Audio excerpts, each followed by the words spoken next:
বন্ধু বান্ধব, আমাদের আত্মীয় স্বজন সবাই আমাদের কাছ থেকে কিছু পাওয়ার আছে।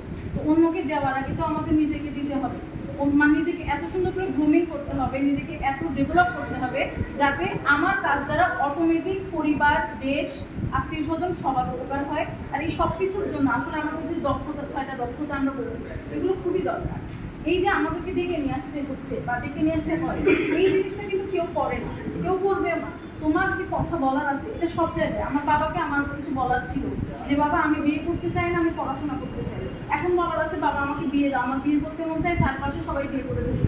এই যে নিজের যে ইচ্ছাগুলো আমি যে জানাচ্ছি, বা আমার হচ্ছে এবার ঈদের ড্রেস কিনতে মন চাচ্ছে না, আমি এই টাকাটা দিয়ে একটা ফোন কিনতে চাচ্ছি, এই যে প্রত্যেকটা জিনিস যখন আমি নিজের কথাটা বলবো না, নিজের মধ্যে অনেক কিছু হালকা হয়ে যায়। এমন অনেক চিন্তা থাকে যেটা আমাদের উপর অটোমেটিক চলে আসে, আমরা ওই চিন্তাগুলোকে নিতে চাই না কিন্তু আমাদের উপর চলে আসে।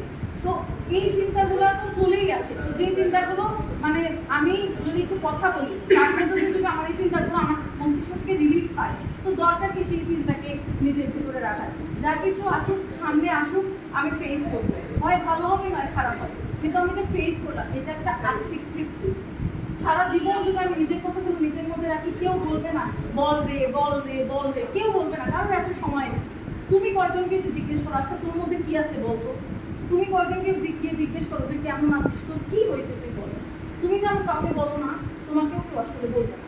তো আপন বিষয়গুলো ছিল এরকমই। এখন একটা জিনিস কি আমি এইরকম মানে আমি আমার অনুভূতি শেয়ার করতে গিয়ে এটা আমি হচ্ছে ফিল করছি, ভাইয়া প্লিজ এইটা ফিল করছি যে ধরেন আমরা সবাই মিলে একটা রাস্তা দিয়ে হেঁটে যাচ্ছি, রাস্তার ডান পাশে হচ্ছে বাগান বিলাস গাছ, অনেক সুন্দর গাছ, এত সুন্দর একটা এনভায়রনমেন্ট, আকাশের জ্যোৎস্নার আলো বা সুন্দর চাঁদ তারা আছে, এত সুন্দর একটা ড্রিমিং একটা ওয়েদার, খুবই সুন্দর।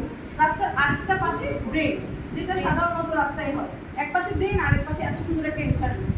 এখন এই রাস্তা দিয়ে যাওয়ার সময় আপনি বলতেছেন আপু জায়গাটা এত সুন্দর এত সুন্দর, আমি এখানে আবার আসতে চাই। আর আমি আবার ড্রেনের দিকে তাকাই বলছি এই জায়গায় আবার আসবো, ড্রেন করি, এরকম একটা চিন্তা করতেছি। তো আসলে কি যে কোনো জিনিস আপনি যেভাবে দেখবেন, একটা বোতলে যখন পানি থাকে অর্ধেক পানি থাকে অর্ধেক খালি থাকে। এখন আপনার মাইন্ড যদি পজিটিভ হয় আপনি কিন্তু বলবেন আপনি গ্লাসে বোতলে অর্ধেক পানি আছে। আপনি যদি নেগেটিভ ফিল করেন আপনি কোনো গ্লাসে ইয়াতে তো পানি নেই, বোতলে তো পানি নেই। তো এই আর কি, যে কোনো একটা বিষয় যখন একটা প্রস্তাব আপনার সামনে উত্থাপন করা হবে, আমিও একজন বিদ্যার্থী, আমিও তো বায়াস টপিকে ভাবতে ভালোবাসি, আমি কিন্তু হচ্ছে এটা নেগেটিভ কিন্তু আমার কাছেও রেডি।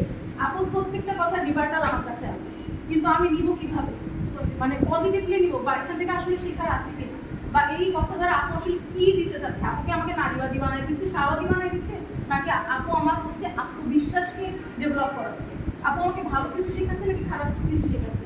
যখন আমি এটা বুঝতে পারি তখন আমার আপুর কথাগুলোকে ভালো লাগে, তখন আমি আপুর কথা থেকে কিছু নেওয়ার চেষ্টা করি। এই তো ফ্যাক্ট, এখানে আসলে কোচিং করার মতো কোনো কিছু নাই।